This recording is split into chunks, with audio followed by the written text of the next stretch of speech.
I'm gonna. No, because Jerry, before you even say it, because I know you're gonna say something like you did last. Before you even say, well, you gotta remind yourself. Welcome back, everybody, to another episode of the Targeting Podcast. Boys, how we doing today? Absolutely great, man. Love to hear. We got a great episode for you this week, so stay tuned. Watch the whole thing, please. And Justin, let's go with your player of the week. Yeah, it was another tough week for picking a player of the week, but I really wanted to go with Mahomes. Won the AFC after dealing with all those injuries all week, whether it was concussion or turf toe or whatever. He ended up getting just a massive win and didn't throw any interceptions or anything like that. Just a flawless performance like normal. But I'm not going to go with Mahomes. I'm going to go with Bradley Beal. I'm going to go with Bradley Beal because his team was 0-3, and normally I would not be giving a player of the week to a losing team like this, but to a player on a losing team like this. But Bradley Beal averaged 37, 5-5 this week. Had a 47-point game last night, and it's just every single night you see at the end of the games, he's just sitting there with his head in between his knees, just like praying that he can get out of there. It seems like he is just so miserable. I feel so bad for Bradley Beal. So bad for him. He needs to get out of DC, and I understand loyalty. I respect him so much for all the loyalty, but at this point, I don't think there's a single NBA fan that if Bradley Beal were to put in a trade request right now could be upset with him. I mean, everybody understands the situation. No, if I'm a DC fan, I'm gonna literally walk up to that man and go, "Look, I want you to stay, but I'm gonna be a fan. Like wherever you go, I'm still gonna be your fan. Like I'm still gonna wear your jersey proud. And as long as you get a championship under your belt, I'm gonna be happy for you." That's a guy that your fan base has got to understand that you have struggled to not have a number two next to you, and the number twos you have had either are just, Russell Westbrook, who just seems to not be doing much for the Wizards. Or they're John Wall, who gets injured after he has a phenomenal season. So it's definitely you go ahead, Jerry. Sorry. We'll get into it more. It's just amazing how someone can put up consistently night after night, just almost 40 plus point performances, and can't get a dub. Goes 1-12 in all of his 1-12 in all 40 points or more. Point performances. So, with what Justin said, if you put in a trade request, no one would. It's not even him. It's not even his fault. He's done everything he can for that organization. I mean, it's just they're not giving him any help at all. I mean, even last night in that game against New Orleans, we had Scott Brooks. They were getting killed the entire night. There was no Russell Westbrook. Bradley Beal was just playing with a bunch of G Leaguers essentially, and he made Bradley Beal play the entire game. He played over 40 minutes in a game that they were losing. They were getting blown out in. It's just so he could save his job because Scott Brooks is going to be out the door. The second Brad Beal is out the door. So it's just such a nightmare in Washington right now. I gotta say, tough, and I feel so bad for Beal. Washington was one of those teams, and we'll get into it more, but Washington was one of those teams that I thought through the trades and maybe getting some more players would have a good rebuild this season, but it seems that they're going to even need a bigger rebuild after some of the things that they've done. And I think it's more on the management side of things, not the players, because, I think Westbrook is, a good pickup, not a great pickup. I would have picked a lot of other people over him. We all discussed this, but I think it's partially Russell Westbrook not putting in his part. Bradley Beal's doing everything he can. And at the end of the day, I think, you're right. Coaches, someone's getting fired on that end, and we'll get into that. But we'll talk more about him later, but what about you guys? My player of the week, I'm going to give it to our boy Zion. Big Z, all right. Okay. Just because he's been playing a decent amount of minutes this season, and he's putting up a decent amount of points. He's over 23 points, around 23 points per game. He's a kind of like everywhere else. He's only at like a 7.5 rebounds, but he's playing a lot more minutes. And anyone who's that big, who is playing that many minutes, night in and night out, I can respect that. So I think there were a lot of questions whether he could really, be a powerhouse in this league, and whether he can consistently, go in, play 30 minutes and produce. And he has produced. So I'm going to give it to Zion this week. Yeah, I like that, actually. It seems like every time I see a New Orleans game, Zion has 30. And it's pretty – and often they're losing, but they got back in the win column this week too. So definitely I like that one. Yeah. All right, for me, I'm going to give a couple shout-outs here before I give my player because I got to talk through all these guys. First of all, I'm going to shout out – I was going to go NHL, but I think I'm changing it up and go NFL since you guys are going NBA because we had a big week now with NFL. I'm going to shout out Marshy, though, first in hockey for getting over the course of 2 games, 5 points, 3 goals, 2 assists. Just unbelievable guy. Justin and I just talked about this. We'll get into that later if we want to, but Nick Ritchie, Absolutely. not huge fans of him, but he gets his stick in the right places. He's getting some points too. And looking at these games, I'm like Justin. I want to give it a Patty Mahomes, 29 of 38, 325 yards, 3 touchdowns, no interceptions. But honestly, at the end of the day, I'm gonna give it to Travis Kelce. And here's why. I was gonna give it to Tyreek Hill. 9 receptions for 172 yards, averaging 19.1. But he doesn't have any touchdowns. And I'm not saying he couldn't get the touchdowns. He went almost down to the house on one of his runs. But Travis Kelce gets 2 touchdowns, 118 yards, and he averages almost a first down yardage on every single catch he got. And he was open every single time. That's the other thing. He was open. Like, they didn't cover him. So we're going to go into that, but I have to give it to Travis Kelce. And I wanted to shout out one more guy, even though they lost. I don't think anybody on the Bucs deserved anything there. But Marquez Valdez-Scantling on the Packers with 1 touchdown, 115 yards. He really put in the effort to get those checkdowns on the side of those big throws from Rodgers. And at the end of the day, they couldn't do much. But I got to just shout him out as a Packers fan. He definitely did have a good game. Yeah, it's crazy. Travis Kelce, we're obviously, as New England fans too, I mean, we always think of Gronk as probably the best tight end to ever do it. But we're getting to that point where Travis Kelce is right about taking over that spot. I'm against He's breaking his records. At this point, the only thing Gronk has on him is playoff experience. And with this Chiefs dynasty that we're in the middle of and is going to continue on, it could get back.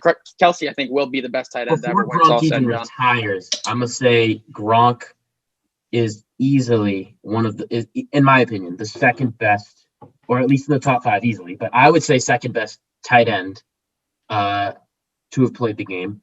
Again, you got to take injuries into account. I think that really killed a lot of his playability and a lot of his ability to also, get more yards and get more touchdowns, get more seasons in. But I think Travis Kelce, with the limited time that he's been playing and the amount that he's now going back-to-back Super Bowls, and we'll get into it, but just the points he's putting up, and the guy doesn't seem to age a minute. He plays just like he's getting rattled every time. He's like a Jason Witten when he was like Jason Witten would just put his body on the line, not when he was older. But I just think Travis Kelce is going to beat him out for the number 1 tight end spot easily. He's very reliable, someone who Patty Mahomes can rely on. And just like you said, Justin, like he's getting to a point where he's getting better than he already is. And once they start to get to that point, I think he will beat out Gronk, honestly. I think if Gronk was more consistent with it, that Gronk could have stayed at his position as one of the top tight ends. But now that he's kind of like in and out of the league, like not really in it anymore, I think Travis Kelce will pass him. But we'll move on to the I was going to say we can go right into the championship game. So let's start with Bills Chiefs. Let's start with Bills Chiefs because I got a lot of shit to talk about Bucs Packers. Bills Chiefs is pretty much I'll start it off if you want. It's pretty much I said Bills because I thought the Bills had one of the teams this year. Oh yeah. Wait.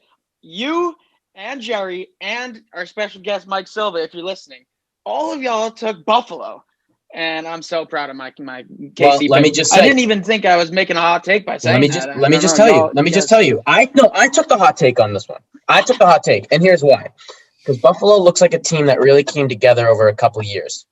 And to be honest with you, the number one thing that killed them in this game is, and I'll just go through it. First of all, Kansas City offensively was so strong, and their defense, Buffalo's defense, struggled to cover Kelce, struggled to cover Tyreek, especially with the audibles and the movement that the KC offense does. And Andy Reid tries to do trick plays and all this shit, and he ends up not doing trick plays. He ends up just doing a simple play, but he has people moving. So that killed them, first off. Second of all, the Kansas City defense absolutely, after a while, just knew Josh Allen when there was nobody downfield was going to run it. And Josh Allen couldn't get out of the pocket after a while. He made big runs, and then later on in the game, he got absolutely snuffed out and couldn't do anything. And that hurts a Buffalo team that relies on Allen to run out of that pocket sometimes.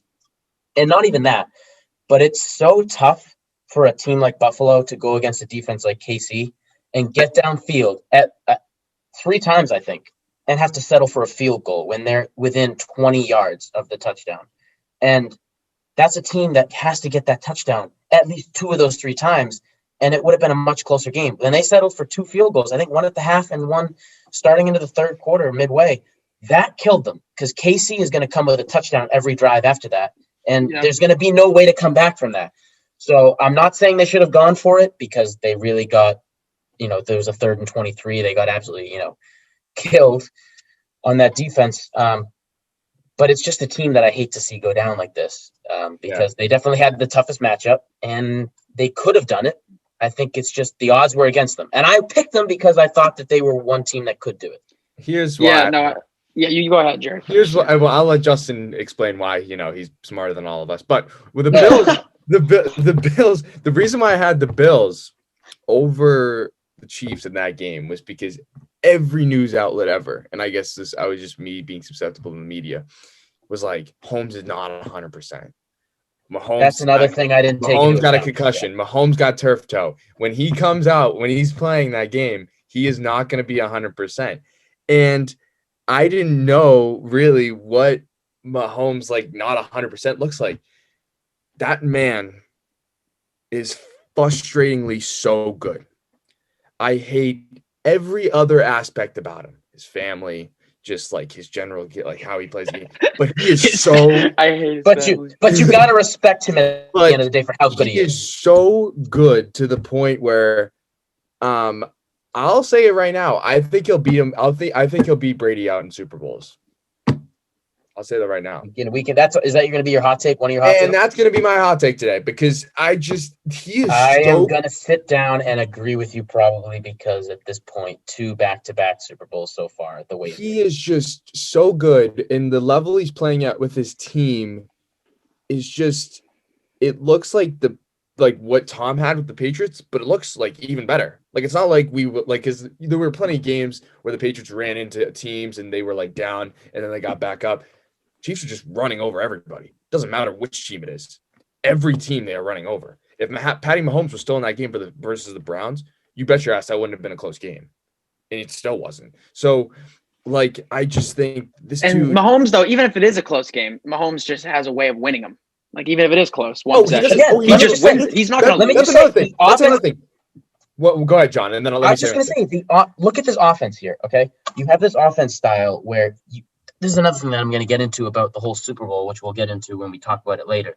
But the offensive style that they run, there's barely any rushing. I'm looking, there's 100 yards rushing total between some of these guys. 100 yards. That's not really that much for a team's offense that's so strong. And you look at their yardage on offense for passing, and they're over 300 for passing. Kelsey and Tyreek carry it.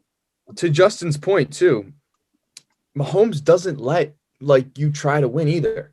The thing with Tom, and I love Tom. Tom's one of the greatest QBs of all time.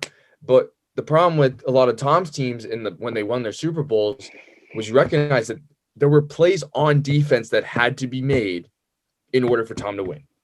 In that Seahawks Super Bowl, that nothing has to be done. if Malcolm Butler did not pick the ball off, and the Seahawks didn't, I don't know why you didn't rush with Marshawn Lynch. Don't get me started on that.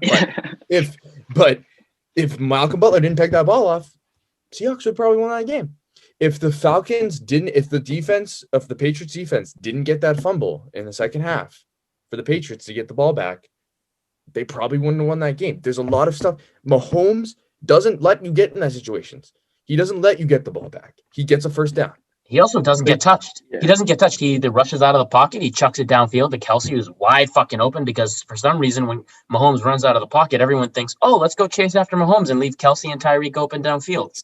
It's frustrating. It's frustrating to say the least. And Justin, you can say whatever you had to say, but it's frustrating to watch him. But it's as a non-KC fan, I do agree with you that it's frustrating to watch him. But as just a fan of the game, I mean, it's incredible to watch him. He's breathtaking. He literally is flawless. He's just a winner. He just wins. It's all he does. It's all he knows. He doesn't know anything else. And I'll get into my stat of the week right now too, actually, because it has to do with the fact that he just wins, is that the last time Patrick Mahomes lost a game by more than one possession was at Texas Tech in 2016 versus Iowa State. So he's going to go to 2 Super Bowls, never having lost an NFL game by more than 1 possession ever. He's already playing in his 2nd Super Bowl. I mean, this guy is just a winner. He's just special, man. And that's incredible. That's crazy. Thing. He's never lost an NFL game by more than 1 possession. Here's another thing which we're gonna have to talk about in the Super Bowl predictions, but I'm just gonna pose the question to you boys to think about ahead of time so that people in the pod can also be anticipating it. The question is gonna be, looking at the Bucs defense as the number 1 rushing defense and not number anything for passing, and you're facing a team that is offensively strong in every category, but primarily strong in the passing game. If you don't touch Mahomes, you can't double cover Kelsey and Tyreek at the same time. So what is the game plan for going into this game defensively against this offense? We'll answer that next week. We'll answer that next week. I'm just posing the question to everybody. But here's my quick answer. I want to give you a quick answer. I don't think you can. You can't do anything. Because let me just say. The only advantage to getting a good rush D is that you put pressure on the QB. But I'm telling you right now, Patrick Mahomes is not he doesn't love to stay in the pocket. He can move. And that sidearm thing, what the hell is that? So I just think if the Bucs are really going to have to focus on what their secondary is going to do in order to stop this team, because if they don't, they will lose that game. But that's my quick answer. We'll talk a lot about it next week, because I have a lot of stuff to say too, and I don't even want to get into it yet. Because I want to get into it so bad, but I got to pose it because it is one of the biggest concerns, I think, for this Bucs team going into this. And I have another concern, which I'm going to pose again, because I think we'll transfer over to Bucs Packers if we're all set on this. Yeah. So I think I got another one for you guys on the Bucs offense situation, because really there's no concern for KC going into this game. It's all on the Bucs because they're the new team. They're the team that hasn't been here before, except for Brady and Rob, And so when we come into this Packers game, boy, do I have a lot to say. Tom Brady throwing, after they jinxed him on air, throwing no interception on the road since the first week, I think. And then he throws 3, which were just horrific. And let me just get into it. First of all, some of those passes, I will mind you, were not perfect.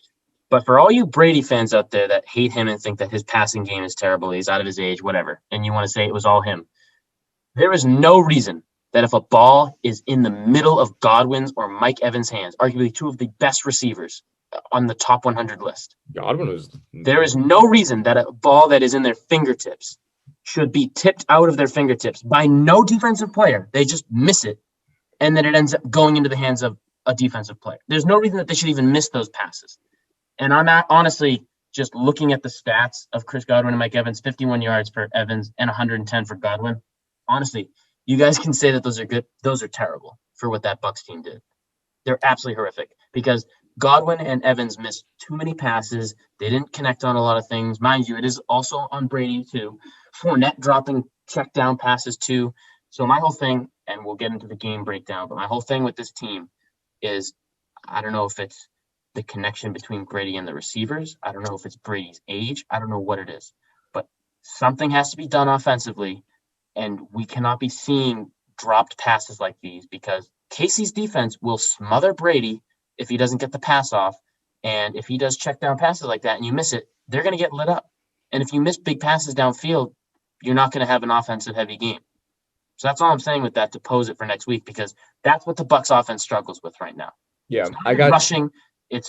I got 2 questions for you boys, but I want to hear, Justin, what are your thoughts on this game so far, the Bucs Packers? My big thing with this game was, and I made a big deal of it last week when the Browns did it against the Chiefs. And then I felt like I had deja vu watching this happen again, where the Packers were down. Well, I think they were down 8, right? Yeah. And they had 4th down in the red zone, well inside the red zone. It might have even been 4th and goal. And they kick a field goal and give the ball away. Why are you giving the ball away, man? You are down 1 score. They were down 8. That's still a 1-possession game. And they're on 4th and goal, and you're going to fucking take a field goal and give the ball back to Brady, and you never see the ball again. It just happened last week. They never touched the ball again. I'm gonna. No, because Jerry, before you even say it, because I know you're gonna say something like you did last. Before you even say, you gotta remind yourself. No, you have to think of yourself right now. You're down by 1 score. You're against Tom Brady, and Tom Brady has the lead. Typically, Tom Brady never loses when he has the lead, and so you need to take the initiative. And if you lose that possession, fine, but you cannot settle for a field goal. Agreed. At that point of the game, you can't settle for. I'm just using my argument what I used in the last Browns game, which was if you saw the previous 3 possessions. I know, Jerry. It's irrelevant. Have you seen the last 20 years of football? Tom Brady is the best clock manager on earth. Also, he will never let you get that ball back. Not even that. First of all, sorry to Luke for having to hear me screaming about this, but they went, what was it, 5 for 8 on third down conversions that game? And I think like Brady was converting the ball up the field. Okay. My biggest problem on that whole thing was how much they were trying to hit Devontae Adams. That was my biggest problem on that drive. They really gave up their when biggest. They got in the red zone.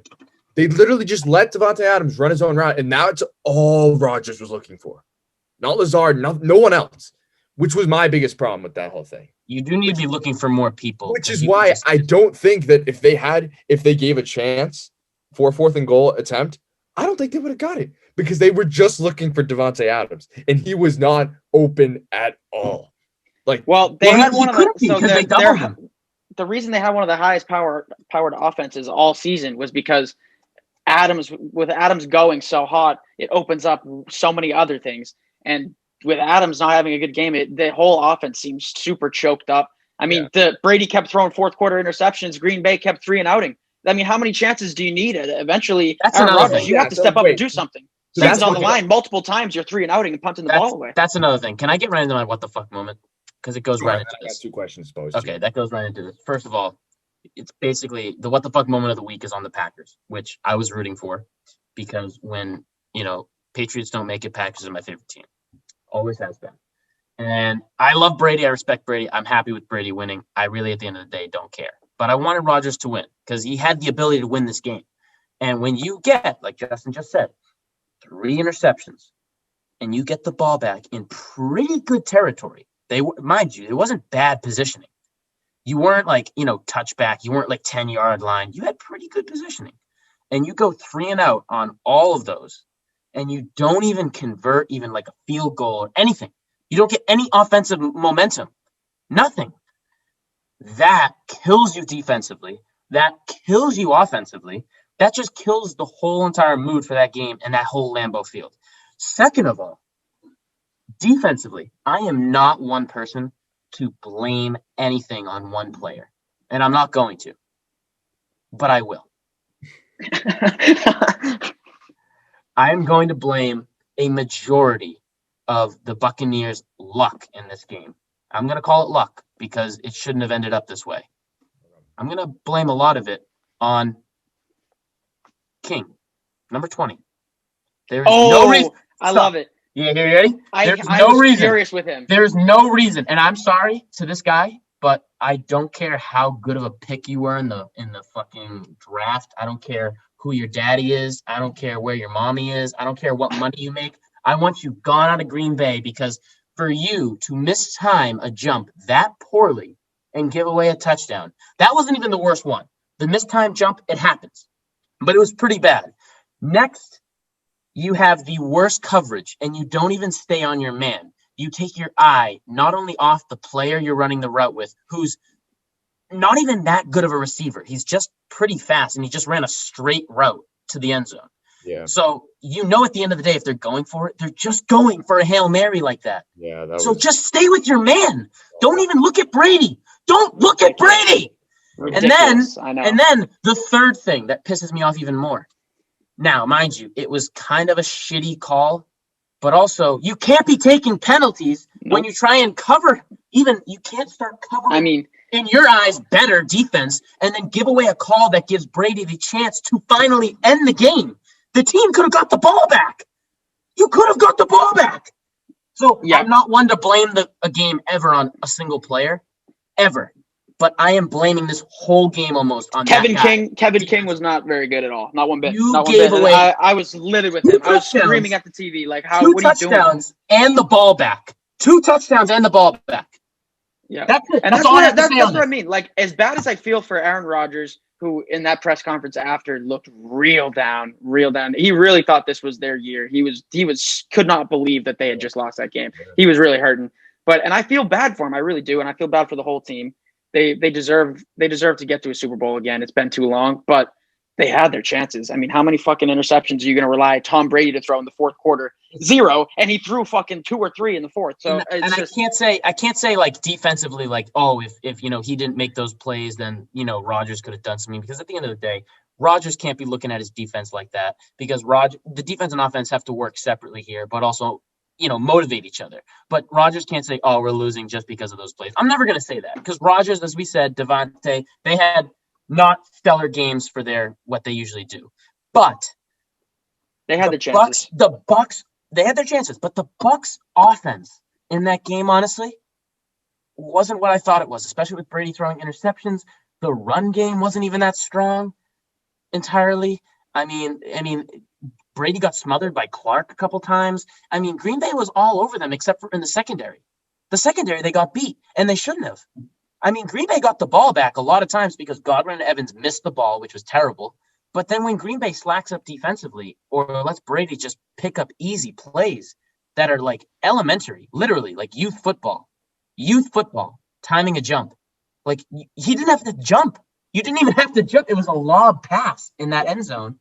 And then the other one before was the same thing. I mean, it's the same exact route he ran, and the guy missed. It's disappointing to see that the Packers did, like, I'm sorry, at the end of the day, the Bucks didn't the Packers beat themselves up. So that was going to be my question. The Packers beat themselves up. Did the Bucks win? They easily could have beat the Bucks. Did the Bucks win this game, or did the Packers lose it? The Packers lost it. I don't care what people say. Like, I love Brady, and Brady is a great quarterback still, and I think he had a pretty good game. He didn't do shitty. He had 3. He went for 3 for 3 with touchdowns and interceptions in his ratio. But at the end of the day, he still won the game. His team still carried him defensively. I mean, teams win games. That's at the end of the day. But here's the thing. Teams win games, and the Packers team overall did not win that game. The head coach did not make the right calls on a lot of things, not going for it, not calling timeouts early on to stop the clock, letting the clock run down to 40 seconds, and then they get the fucking penalty, and Brady can just knee it and end it. I mean, and you're giving Brady first down after first down within 2 minutes. And mind you, I honestly thought that the Packers should have quickly got downfield, kicked the ball off, stopped them easily on defense. But at that point, the reason I think the Packers didn't do that is because they knew defensively they couldn't have stopped the Bucks, because they didn't have a system. They beat themselves up. Yeah, I think the Packers, in a way, I like the way you phrase it. I do think the Packers lost this game for themselves. I mean, they had all the chances in the world. I mean, Tom Brady, it's so uncharacteristic of Brady to throw a late game pick, and he threw multiple of them, and they could not capitalize on any of them whatsoever. They're making bad coaching decisions by kicking a field goal and giving the ball back, and they never see it again. And in that way, I mean, Tom Brady played a great game. What does Tom Brady do? He wins. He has that same gene that Mahomes does, and Tom Brady's always going to find a way to win. He gets that ball back. He didn't play a good fourth quarter, but when they did kick the field goal and gave the ball back to him, he made no mistakes. He finished that game off and didn't let him see it again. So, but I don't know. What do you think, Trey? I don't know, because there was a lot of plays the Bucks made, like the Hail Mary at the end of the first half, and just general. I mean, that was textbook Tom Brady. That was incredible to see. It was a beautiful throw. That's the thing. It's so textbook that I anticipated the Packers defense to be on it. Facts. Yeah, it was a beautiful. Brady, how many times has Brady made that pass to Randy Moss, to Wes Welker, to Julian Edelman, to I can keep naming if you want, because there's tons of film on it where it's about a 25, 30-yard pass downfield Hail Mary. I'm sorry to interrupt you, Jerry, but I just got to say it. No problem. Yeah, I just think so. In that way, like, you can, I guess you can argue that the Bucks, they capitalized on the Packers' mistakes, but I ultimately think that it was the Packers' mistakes that led them to lose the game. I think they had plenty of opportunities between interceptions and just stopping them on 3 and outs, stopping the Bucks on 3 and outs, that both Rodgers had to capitalize, basically put points on the board. But even as good as the defense was on some plays, like, you don't let that touchdown at the end of the first half. That's an entirely different game. Because at the end of the day, that's where I think they lost the game personally. You got to move on. I was like, the Packers are going to lose this game because of that touchdown. And not even because they were up, just because if you saw the look on the entire team's face, defense, offense, for the Packers, it was just demoralizing to go into the locker room like that. Because you had an okay half, you made some plays, you made some mistakes, but you'll get it back in the second half. And then just to see Tom Brady on a one throw Hail Mary to freaking Scotty, whatever his last name was. Miller, I think. Yeah. Scotty Miller.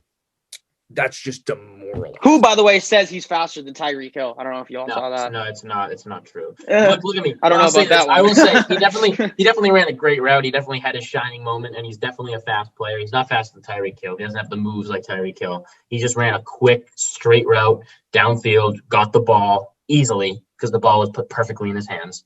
At the end of the day, I'm going to say this. Looking at Tom Brady's road, the Saints, the Packers, teams that we think have more experience than the Bucs. Bruce Arians has not been in this position before. Todd Bowles has really not been in this position before. They don't have rings, to my understanding and to my knowledge, at least of what I know. And I could be wrong there. They might have rings as offensive, defensive coordinators, but I don't think they have rings as head coaches. I don't think they have very much playoff experience or strength on the playoff side compared to the Green Bay Packers, who have been there to the playoffs almost every single year. Mind you, they haven't won every single year because they've always had to face a tough NFC. The Saints and I think the Packers beat themselves in these games against the Bucs. The Bucs played strong D, the Bucs played strong offense, and Tom Brady did what Tom Brady does. He plays his game, and he gives the other team the chance to play their game, and if they don't add up to it, then Tom Brady just beats them down again. But those teams need to make the plays that they should have made at the end of the day. Yeah, we'll end it here, but I just think, and then I got one last question, then we'll go into NHL. Okay. I just think the Packers had their chances. They had every chance to win this game. At the end of the day, they can't say, "Oh, the Bucs were a better team than us." I think the Bucs played well. Don't get me wrong, and I think player by player, they are a better team than you. But I think from Rodgers not adapting because they didn't really get the game started with Devontae Adams, and they didn't really find any like rushing and just passing. They didn't find anything there. But also the Packers D, where they made a lot of great plays, but just the other way made a lot of horrible plays. Oh yeah, Clark smothering Brady, and then it goes to Kevin King, whatever the hell his name is, just absolutely letting up a lob pat. Like they just went back and forth. So at the end of the day, I think Packers lost this game. And I think that's why Rodgers was so devastated at the end of the game, because he knew like Shout out though to Brady though for coming out and Rodgers and having a moment. Yeah. I do. So here's my question. I think they had a moment. Maybe they might have had a moment at the end of the game. This is going to get a lot of talk. I talked about it with Justin, and I want to make it kind of quick because we have a lot of other stuff to go through. But does Brady getting to the Super Bowl without Belichick? Obviously, Belichick. Jesus. Wait a minute. Obviously, Belichick and Tom Brady, they both work together to create a great Patriots. That's the big thing that people have had about. The question has always been, who is it more of? Is it more Brady and his great play than it is Belichick's coaching, or is it more Belichick's coaching in a system that has allowed Brady to play well? Seeing Brady get to the Super Bowl without Bill, and Bill not even getting to the playoffs, do you think that during the Patriots dynasty, it was more of Tom Brady's play that won us all those rings? Or Bill Belichick's strict system? Let me stop you right there, because I know Justin's got a lot. He's got his thinking face on, which I've seen many a times in classes. Nope, JK. But I think we should stop that question right there on the dot, because I think that question should be brought up to either in the Super Bowl predictions pod, which we're going to have. So we'll give a little teaser now, and I'm just going to absolutely edge the whole group watching, because we're going to stop it there. Or I think we should have a completely other video on this, because I have a lot to say. And that can't just be a 2-minute little question. That's going to be a 50-minute long pod where we're going to break down every year that the Patriots have made. Okay, all right. So quick thing before we move on to NHL. Quick thing. The 2-point conversion drop, which is in the dead hands of St. Brown, whatever the name is, Equestrian, whatever the fuck his name is, St. Brown. What the fuck? The 2-point conversion in his hands? What are you referring to? What are you talking about? The Packers. The 2-point conversion in his hands. Right. His name's Equinani. His name is Equinamius. Yeah. I don't know. His mom must have just got hit by a brick while she was giving labor, for Christ's sake. All right. We'll go into NHL. So if you want to hear your answer to that question, we'll definitely have it next week for the Super Bowl prediction. So definitely tune into that. Let's go into NHL. John, give us the rundown. Let me start off. Rundown right now. Obviously, the Bees are coming off a nice 3-game win streak right now. 2 against the Flyers. Huge games that they got to win. 1 against Pitt, which honestly, I'm a little disappointed though in the Bees because they still yet again continue to go end of regulation and are giving teams still 1 point, even if they beat them, which is going to be tough because you can't be giving teams points now in this type of league. Now, the Bees have a good points. They're doing all right, but every team in this division is going to get points. So it's going to come down to like a wild card situation or however they're going to do it. I think it's just going to be top 4. So the Bees got to, like, in my opinion, keep winning, keep getting the 3 points, but try to finish games stronger in that third period. Heavier defense if you're leading in the game, stronger offense if you're down. Something's got to go on because we cannot be going to OT and letting up like we let up the Devils coming back to the 3-2 OT win. And we can't be doing that because the Devils are actually looking pretty good now with 7 points, I think, last time I checked. And the Devils can't be having 7 points. The Sabres should have 7 points. The Devils shouldn't have 7 points. Yeah, no, it's been a lot of close games. Around the whole league, it's been a lot of close games. It's made for a lot of great hockey, but as you said, though, in these divisions now, every single point counts, and giving away points isn't always a great thing to do, especially come later on in the year when we're going to be dealing with tie breaks and even just seeding, trying to get into that 4th spot. But it's been nice to see the Bruins we're still even in the top 4 without Pasta yet. We're getting back Pasta soon, and that's I another wait thing. to see that. We're winning without Pasta, so our system's working. But here's my other thing that I'm going to pose a question to you two. Jerry, I don't think you know as much, but you can do a quick search of the name if you want, and you can just think about it, look at his stats, whatever you want. Yeah. Justin, many of us don't even know his name. I know his name. Suzuki, Don't you know talk much. about, yeah. Suzuki. But before I get that, I got 2 shout-outs because then this will all be quick NHL talk. Jimmy Howard retiring. Guys had a Shout long out to career. him. Long legendary career. Used to be because Detroit with Datsuk, Zetterberg, Lidstrom. That team was dirty. That whole crowd with Detroit in the early thousands was one of my favorite teams watching just all the time. Jimmy Howard was just an absolute unit out there. And it's a damn shame to see the goalies, you see in Howard, you see Lundqvist, I'm pretty sure soon. He's done. Open heart. He had to have open heart surgery. They're going to be retiring now. I honestly think these guys will not be first round ballots into the Hall of Fame, but I think that they're up there on save percentages and they're up there on goals allowed. They're up there on a lot of things. A couple rings, I think, for Jimmy Howard with the Detroit. Actually, I don't know if he was with Detroit at that time. I don't know if he was a part of that team. I don't know. So I'll question that. But I think Lundqvist oh shit, no, because they lost to the Kings, didn't they now? So yeah, I don't even think Lundqvist has one. But these guys are Lundqvist does not have one. But these guys that have had repeated winning seasons most of the time during their early years that have really led these teams, in my opinion. And I mean, you can say they're underrated. You can say whatever they want. I've loved watching them play. And I've always thought it was a treat to watch them play. And I think that they deserve a ballot in the Hall of Fame, even a shot. Not necessarily getting in there, but a shot. But shout out to him. He had a great career, in my opinion. And now Detroit's going to be on the upbuild now, ever since that whole team. They have a lot of work to do. They got a lot of work to do.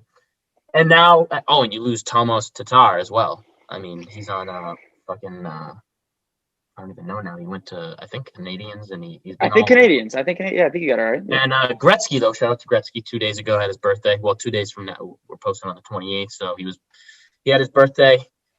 Just shout out to the great one there. Love him, absolutely love him. Absolutely. And we'll get right into the Suzuki now. So I saw a post. It says that Suzuki is, if anybody don't. It was Jonathan Drouin saying it about Jonathan Drouin saying it about Suzuki. So that he would be the next Bergeron. The next Bergeron, and if you don't know Suzuki, center for the Canadians, under obviously the tutorage of Claude Julien, so a fellow or a former Boston head coach who knows the system well and has coached Patrice for a while. So, and I'm not going to, Claude struggled a couple years with the Canadians, but right now the Canadians are power ranked as the 2nd or 3rd team right now behind Tampa and Vegas because they are dominant teams right now. offensively and defensively. And I got to say, Suzuki is, through the few games I've seen him, definitely a playmaker. I don't know how much he's got to really perform on the two-way side of things. That's what it makes it a comparison for Bergeron for me. And he seems to be really only converting on the offensive side. So I haven't seen much defensive on him. And I mean, we don't get many stats on defense, but I could definitely admit to not watching enough Montreal hockey because the way COVID ruined the NHL divisions. Right. We don't get to play Canadian teams anymore. So I've caught a little bit of Canadian hockey, but not too much. So I definitely got to look more into this kid. I know the Canadians have got a real nice young core out there that they're rebuilding very nicely. I think, they haven't had a true identity in years since, PK got traded for Shea, and basically since that year, they really haven't had an identity as a team, and now they're definitely a young, talented, up and coming team, which is and they got some veterans on that team. They got some veterans on that team. Exactly, they have good veteran leadership. They brought in Tyler Toffoli as well. They have a nice team. They look good, and not a team I'd want to play in the playoffs at the moment. Yeah, not a team at all, and I don't think I've seen a team like that since again probably the early teams. When they knocked us out, I think, in that OT goal, which is a disappointment. And so, my whole thing here is I don't know much.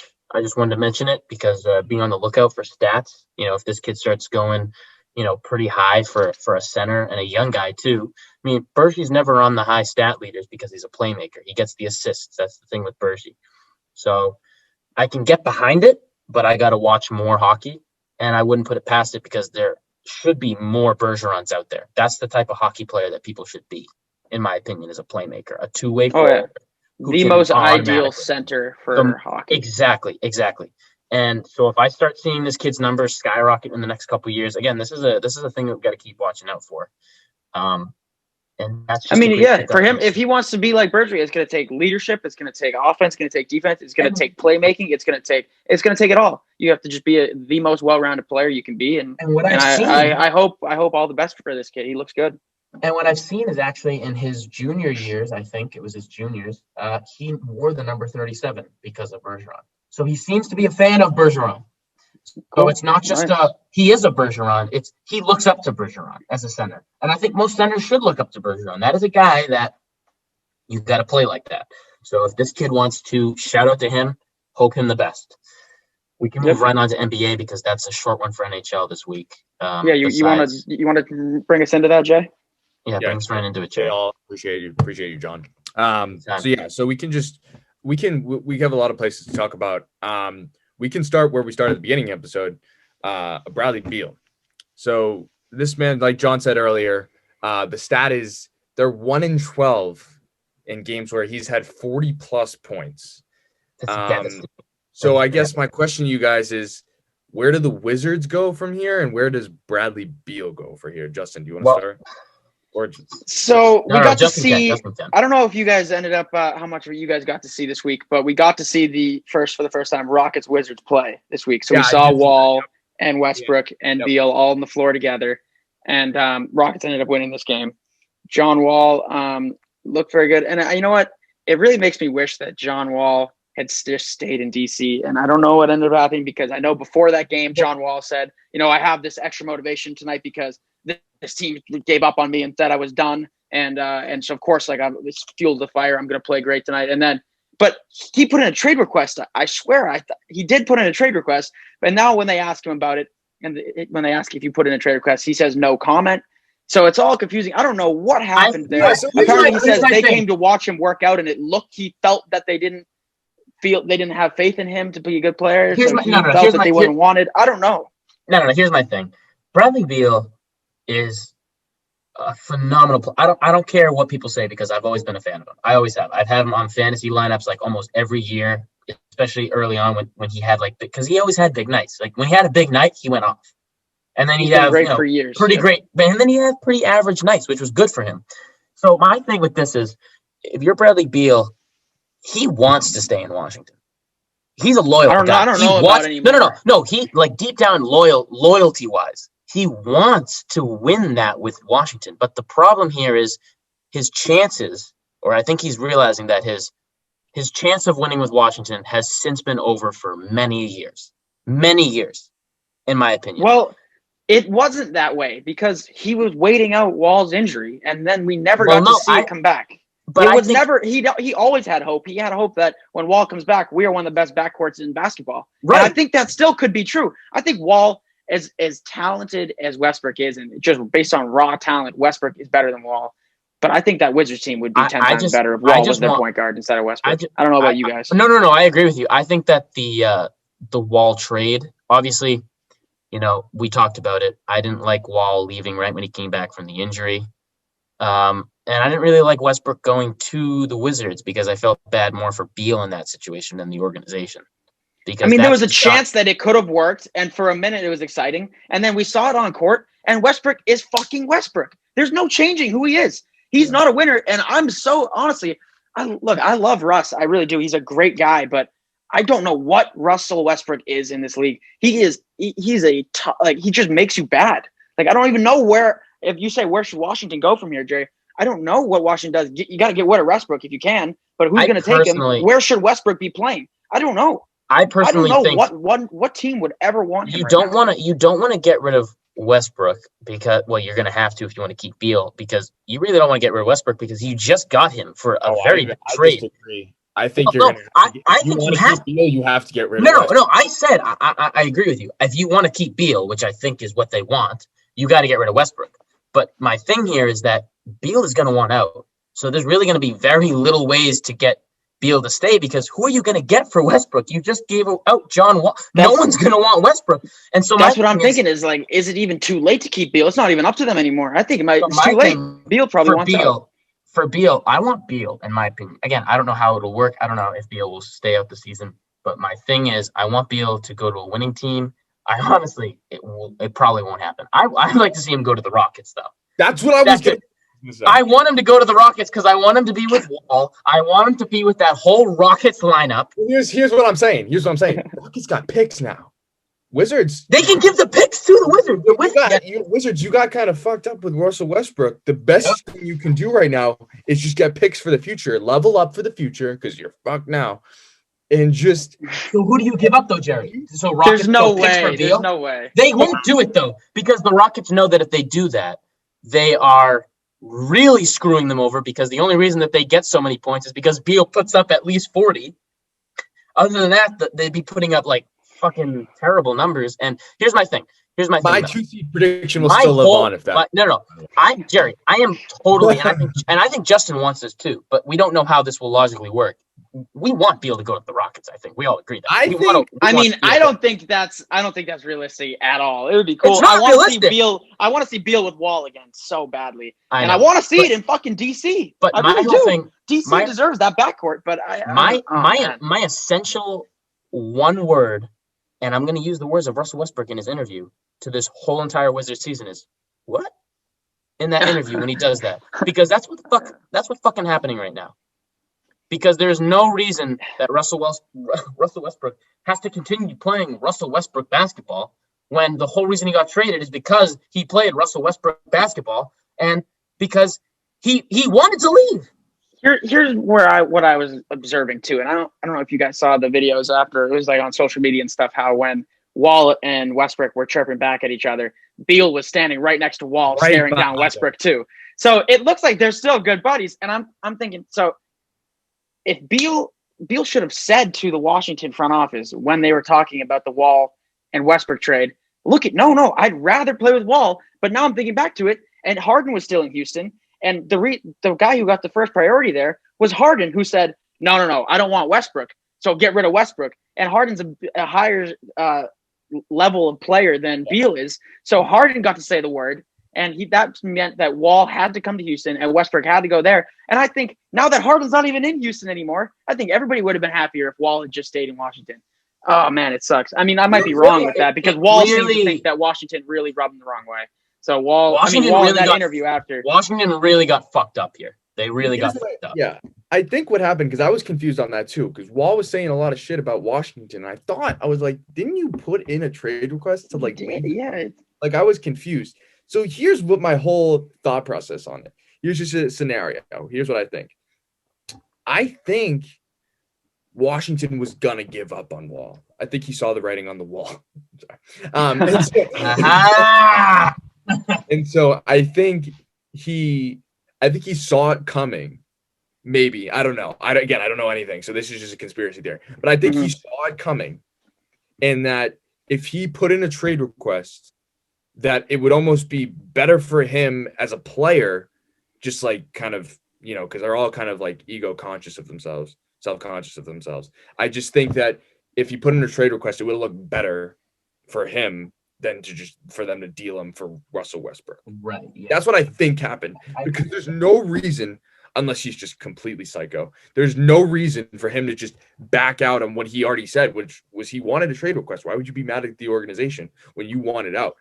And I did see that photo, Justin, of Wall was chirping at Westbrook and Beal's just standing behind Wall, and talking Westbrook. And they're both just staring down Russ, and it looks like they're both on the same team still. It was so sad to see it. Like, they were literally, they were boys. They were just that was such a fun team to watch. And if you're the Washington Wizards organization, I just think they could not have possibly handled the situation worse. They've waited all of these years, paid Wall all of this money throughout all of these injuries, and waited him out. And the summer he's finally healthy is the time you decide you want to give up after 3 years of waiting out on him. I don't understand why they just did this so poorly. And now the head coach, Scott Brooks, is a dumbass. He needs to go. They probably need to fire their GM. They just need to do I can't see the Wizards being good for 10 years. I mean, I don't know what they have to build off of. I can't see Beal in that jersey for much longer. And once that's gone, the Wizards aren't going to be good forever. I mean, I don't know. The Wizards need a whole organizational change in management, in coaching, in just front office decisions and everything. And I think that's where I'm going to leave it, because I think that this whole Beal situation we're going to still have a lot of shit to talk about with this over the next coming weeks, months, even the year. It's going to probably be. So we can move around to the Nets if you want, just for time's sake. We'll end on the Nets thing. So real quick before we do move on to the Nets, though, I did want to just ask you guys, what do you, because we saw it for the first time the other night, what do you think of the John Wall, Victor Oladipo backcourt when they're on the floor together? Actually, it looked pretty damn good. I like it. I like it. I like it. I like it. I don't know that Houston can be a playoff team. I don't know about you guys in the West, but I do like that backcourt. I don't know if they can be a playoff team, but it's a tough West. That's the problem. Yeah, I mean, they've really come up from the bottom. They literally were like dead last almost, and they've come up to 7 and 9 in the 12th seed, which is honestly 7 and 9 is like the 9 or 8 seed for the East. Well, and so early in the year, you string together a couple wins, all of a sudden you're in the playoff picture there. So yeah. Right. Exactly. Oladipo and Bradley Beal aren't the same players. I think Beal's better, but I think that Oladipo is good for Wall, and Wall is good for Oladipo. I think it works. They seem to be having fun with each other too, which was nice to see. So if they and then Jamarcus Cousins is playing great. He's been starting to turn it around and start playing well. He's had some good games. If they can piece it together, I think they can be a playoff team. With Christian Wood there too. I agree with Eric you. Gordon. The thing is, this West team's kind of bad. Is very changeable. I mean, the Suns have fallen down. The Grizzlies have moved up. The Spurs have moved up. The Trailblazers have moved up. The Warriors moved up again. The Mavs have moved down. The Rockets are slowly climbing. I mean, a lot of these teams are just shifting back and forth in the West because it'll continue to do that too. It's early in the year. But the problem with the West is that, like, between the 5 and 8 seed is the only place you can really fit in there because the top 4 are pretty much solidified as much as it can go, with the top 3 at least. I got one quick stat, and we can move right into the Nets. And I saw it based on Jerry's Guy of the Week, Player of the Week. But players with multiple 30-point games while shooting 75% from the field before turning 21. We got Kevin Garnett with 2 games, Shaq with 3, and Zion tied with Shaq for 3. So just a quick stat there for. I did see that. That was very, very impressive. All of his shots are in the paint. Like he just. Yeah, all of them are. Literally 100% of them. He does not shoot outside the paint. But very efficient though. That's impressive. Very efficient. So now going right into the Nets. Yeah, let's quickly talk. So if you haven't heard about the Nets, they're trying to get the Cavs to. If the Cavs buy out Drummond's contract, then the Nets can acquire Drummond, is from what I've understood it as. And it's not even like just a rumor. Apparently, around the league, it's just a matter of time, is what the league believes, is what I've been hearing. Here's my thing with that. Here's my thing with this. I mean, the Cavs. I mean, I said it last week. I mean, the Cavs are looking good for me. You know, I like the Cavs look like a pretty good team. They look overall. they look pretty good right now, but it's not going to be sustainable. They aren't. It's not going to be. It won't be like sustainable. I'm not saying they're going to be a strong playoff team. I just think that they're doing better than we anticipated. I just don't see what the Nets' game is here with acquiring Drummond. I mean, it would help a ton. I mean, they do need some help. That'd be OP. They do need some help, and I just think it's going to be even more OP because now you look at. So if it happens, do you guys think that's an automatic call? Well, I mean, look at where they are right now, Jerry. They're now ahead of the Celtics. They've now climbed to the 4 seed, 12-8. It certainly would feel like it, Jerry. It really and they've would. now 3 wins. They're now 3 wins in the last games. Three wins. Coming off 3 wins. Give them the trophy at that point. I don't think you can do anything at that point, personally. I don't know how you stop that. I don't know. How We said it last week that the Nets need some defensive things. We said exactly what they needed was a big guy, and now they're getting it. I mean, basically, as it is now, we're just relying Are you watching on our three pod, superstars. As it is now, we just you have to rely on the 3 superstars missing shots in order to get stops. Not really like you're going to stop. They just have to miss shots because we know KD doesn't matter if you're in front of him or if you're not. If he wants to hit the shot, he's hit it. All it is just whether he makes it or not. And Drummond, you're just going to bring in a guy that will get you as many second chance opportunities as any big man in the entire league would. I mean, Drummond is he's the best rebounder in the league. It's just, it can't be good. It can't be Justin, good. look at the starting 5. Look at the starting 5. You have Kevin Durant, Joe Harris, DeAndre Jordan, Kyrie Irving, and James Harden. Now, DeAndre Jordan, still a pretty good big man there, but now you bring in Andre Drummond, and now you can change in minutes there and just dominate. Well, they need big man minutes badly because Reggie Perry is playing the backup minutes right now, and that can't happen. Oh, that's why I'm saying. Yeah. That's why I'm saying if you bring in Drummond now, you're backup. Like that's the thing that I think it's exactly what they need. The Celtics have backups. The Celtics have pretty decent back. I mean, it's the Nets are on the climb. The Celtics have leveled right now, and I'm hoping we don't level because Kevin Love is also looking like he might get bought out from Cleveland as well, and go sign with a contender or go get traded to a contender. I just don't know what's going to happen there with the Nets, but we'll see. The Cavs are definitely trying to blow up the older core and just work with the young core. They got Sexland there. They have Jared Allen now to be their center for the future. Their young guy, Jerry, so they know what they want to build around, and they're trying to do it the right way. I respect that. I will say this: I don't know if you're going to be. I mean, you'll have better contending against these top 3 teams: the Pacers, the Bucks, the 76ers. I think the Nets, though, if they acquire Drummond, they can take that 3 seed from the Pacers pretty easily. I think that they could even maybe take that 2 seed from the Bucks because I think that the Bucks, I mean, they had Giannis, they have Holiday, but now the Nets are getting some defensive movement. The Nets are also having, they have such a strong offensive game. I mean, we saw them, they played back and forth with the Hawks the other night. I mean, they won. They won a game. To be honest, it ain't gonna matter what seed they are, not one bit. It won't matter what seed they are, but I am just saying, I think that the only real contender here to still oppose the Nets is potentially the Bucks, but really the 76ers at the end of the day, I think is a team that can still pose a threat. I don't think at that point you can do anything. I just think even if you can't, I mean, you're cycling in. Even if they tank and get the 8th seed, I don't even think you can stop them at that point. My whole prediction was contingent on the fact that was their 3. And even then it was based off of not all of them playing together. But now you add in a real big guy. I mean, it hasn't happened yet. It doesn't happen yet, but I think it will happen personally. I don't know about you. I think the Cavs are leaning towards heavily buying him out. So I think it's going to happen.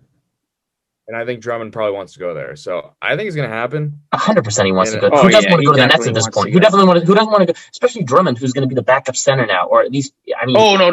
He'll be the starting center, actually. Sorry. He'll be the starting. I forgot it was Jordan. Yeah, right. At that point, Brooklyn, congratulations. You just won the NBA championship. You just won the NBA championship. Yeah, if you guys want to end it here, I got one last thing that there's an update. Yeah, we got 60 seconds or less. All right, so NFL, quick thing from Bruce Arians. What Tom has done is historic. If there's another player who could do it, it's Patrick Mahomes. Be honest with you, I like the little respect there to Patrick Mahomes. I don't know if I agree with you saying that right before the Super Bowl, though. We'll talk about it next week. I respect it, but hey, subscribe and watch next week's episode, Super Bowl predictions. Super get Bowl it. predictions next week. You better be tuning in if you want to know anything about the Super Bowl. As always, if you made it this far, like and subscribe. Boys, it's been a great day. Been a For great real, day. Love boys. y'all. Peace. Peace. Peace.